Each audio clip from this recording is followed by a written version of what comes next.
किसी ने बड़े कमाल की बात कही है कि बनना है तो ईश्वर की नजरों में अच्छा बनिए, क्योंकि दुनिया तो लाख कोशिश के बाद भी बुरा ही मानेगी। महर्षि वाल्मीकि जी ने जब रामायण लिखी तो नारद जी उनके पास पहुंचे जानने के लिए कि कैसी लिखी है, क्या लिखा है प्रभु के बारे में, उनकी कथा के बारे में। तो महर्षि वाल्मीकि जी ने पढ़ करके सुनाना शुरू किया। जब रामायण पूरी हो गई तो नारद जी के जो भाव थे वो ज्यादा खुश वाले नहीं थे। महर्षि वाल्मीकि जी ने पूछा कि कैसी लगी आपको। नारद जी ने कहा कि आपने अच्छी लिखी, लेकिन, और ऐसा बोल के वो चुप हो गए। तो महर्षि वाल्मीकि जी ने पूछा लेकिन क्या। नारद जी ने कहा लेकिन हनुमान जी ने जो लिखी है वो अद्भुत लिखी है, बहुत अच्छी लिखी है। और ऐसा बोलकर के वो वहां से चले गए। वो चले गए, लेकिन ये जो विचार था, जो बात थी, महर्षि वाल्मीकि जी के दिमाग में बार बार घूमती रही। उन्होंने बहुत कोशिश की, लेकिन बार बार ये विचार आ रहा था। तो उन्होंने सोचा कि मिलने चल ही देता हूं, मिलकर आता हूं हनुमान जी ने क्या लिखा है, सुनकर आता हूं। मिलकर आता हूं हनुमान जी ने क्या लिखा है, सुनकर आता हूं। लंका पर विजय प्राप्त करने के बाद प्रभु श्री राम अयोध्या में थे और हनुमान जी कुछ समय सेवा करने के बाद उनसे आज्ञा लेकर के कैलाश पर्वत पर रहने लग गए थे। वहां भगवान शिव की आराधना कर रहे थे और अपने प्रभु का नाम जो था वो शिलालेख उन्होंने लिखना शुरू कर दिया था। एक शिला पर वो लिख रहे थे और उन्होंने उस शिला पर यानी चट्टान पर हनुमद रामायण लिखी थी। तो वहीं कैलाश पर्वत पर थे। महर्षि वाल्मीकि जी उनसे मिलने के लिए पहुंचे। जब मिलने के लिए पहुंचे, बातचीत हुई, कैसे हैं क्या है। उसके बाद में महर्षि वाल्मीकि जी ने कहा कि मैंने सुना है आपने भी रामायण लिखी है, अगर मैं आपकी रामायण पढ़ पाता। तो हनुमान जी ने कहा कि वो सामने शिला पर लिखी हुई है, ये हनुमद रामायण है। महर्षि वाल्मीकि जी बिना देरी किए वहां पहुंचे, पढ़ने लगे और पढ़ते पढ़ते उनकी आंखों से अश्रुधारा बहने लगी। व्याकरण बहुत अच्छी, वाक्यों को जिस तरीके से लिखा गया वो बहुत अच्छा, जो बात उसमें लिखी गई वो बहुत अच्छी। उनके आंसू रुक ही नहीं रहे थे। हनुमान जी ने देखा कि महर्षि वाल्मीकि जी रो रहे हैं, तो उन्होंने पूछा क्या हुआ, खराब लिख दी, बुरी लिख दी, अच्छी नहीं है।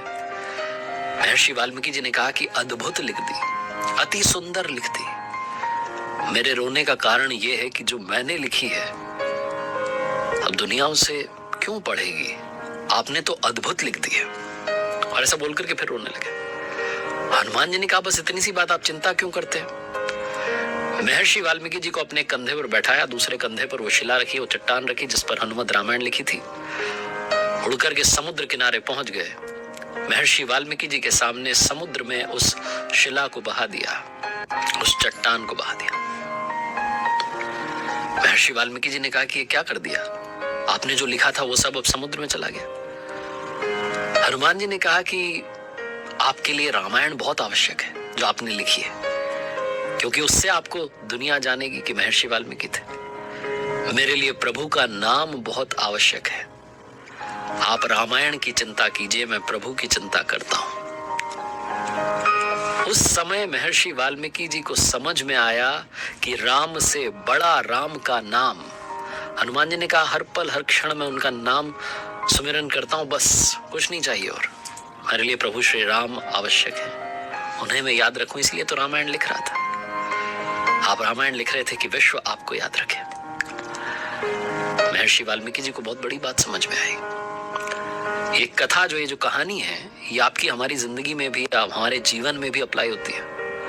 आजकल बहुत सारे लोग हैं जो नाम कमाने के लिए, फेम कमाने के लिए काम कर रहे हैं कि दुनिया मुझे याद करे। आप काम अच्छा कीजिए, दुनिया अपने आप आपको याद रखेगी। जैसे आज हनुमान जी का गायन विश्व करता है, उनकी प्रशंसा करता है, उनकी आराधना करता है, उन्हें पूजा जाता है। उनकी रामायण हमें पढ़ने को नहीं मिली, लेकिन हम सब जानते हैं कि प्रभु श्री राम के सबसे बड़े भक्त थे हनुमान जी महाराज, जो आज भी हैं, हमारे साथ हैं, विद्यमान हैं इसी सृष्टि में। हर कण में, हर पल में वही है। जानत तुम्ही होई जाए, वो प्रभु के चरणों में वास करते करते प्रभु बन चुके हैं। जो सार है उसे याद रखिएगा। इतना अच्छा काम कीजिए कि अपने आप दुनिया आपके बारे में बात करे, आपकी जो कीर्ति है उसका गायन हो। अपने काम पर फोकस कीजिए, फेम के पीछे मत भागिए, काम के पीछे भागिए।